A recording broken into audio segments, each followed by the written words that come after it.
Григорий Игнатьевич всю жизнь работал лесником и жил в деревне. В лесу у деда Гриши был служебный домик. Лесник оградил его забором, поставил там баньку, вырыл колодец, получилась лесная заимка, на которой часто собирались охотники, грибники и ягодники, друзья Григория Игнатьевича. Один знакомый генерал подарил ему 2 генератора. Так на заимке появилось электричество. Потом дед Гриша вышел на пенсию и переехал жить к сыну в город. В квартире старому леснику было тесновато и душновато, и он предпочитал проводить время на лоджии, наблюдая за тем, что творится во дворе. Иногда к деду Грише приходил внук Сёма, и они подолгу беседовали с ним о лесной жизни Григория Игнатьевича. Как-то раз дед Гриша рассказал внуку историю своей дружбы с волком по имени Пират. Было это поздней весной, когда лес потихоньку наполнялся радостным птичьим гомоном.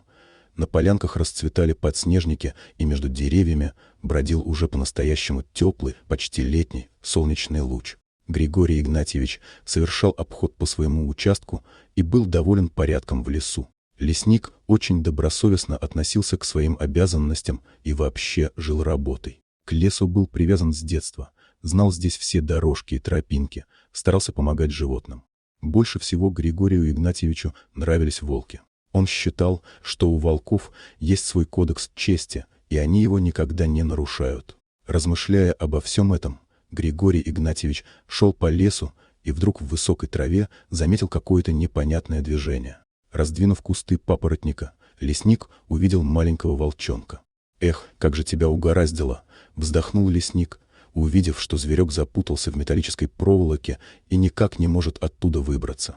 Григорий Игнатьевич распутал малыша и обнаружил, что у волчонка, похоже, нет одного глаза, а на лапе большая воспаленная ссадина.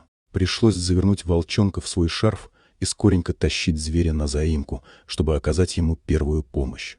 К тому времени Григорий Игнатьевич был уже достаточно опытным спасителем раненых животных и знал, что делать. Наркоза у лесника в сторожке не оказалось, но он знал, что у животных притуплен болевой порог, да и волчонок был уже на грани смерти и безропотно позволял производить на себе все медицинские манипуляции. Глаз волчонку спасти не удалось, так и остался он одноглазым пиратом. Эта кличка привязалась к волчонку быстро — Пират и Пират. Постепенно Пират выздоравливал.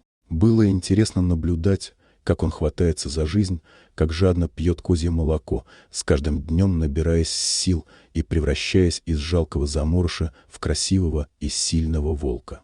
Лесник не стал закрывать Пирата в вольере или сажать его на цепь.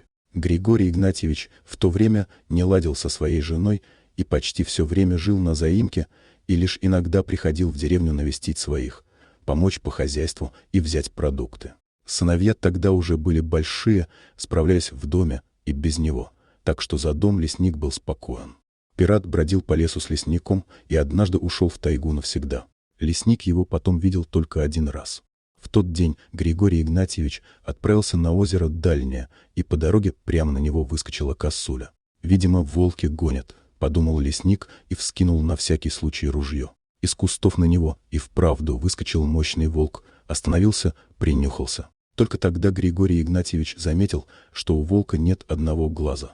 «Пират?» — спросил лесник, опуская ружье. Волк вильнул хвостом, заскулил. Тогда лесник достал из рюкзака очищенное вареное яйцо и бросил его волку. «На, Пират, твое любимое блюдо», — улыбнулся лесник. Волк на лету, как в прошлые времена его жизни, на лесной заимке, поймал угощение и проглотил его. Вильнув еще раз хвостом, волк побежал дальше. Подходить к леснику Пират не стал. Скорее всего, волчьи законы не позволяли ему водить дружбу с человеком, несмотря на то, что волк помнил и любил своего спасителя. Вот такая удивительная история. А что вы думаете по поводу данной истории? Делитесь своим мнением в комментариях.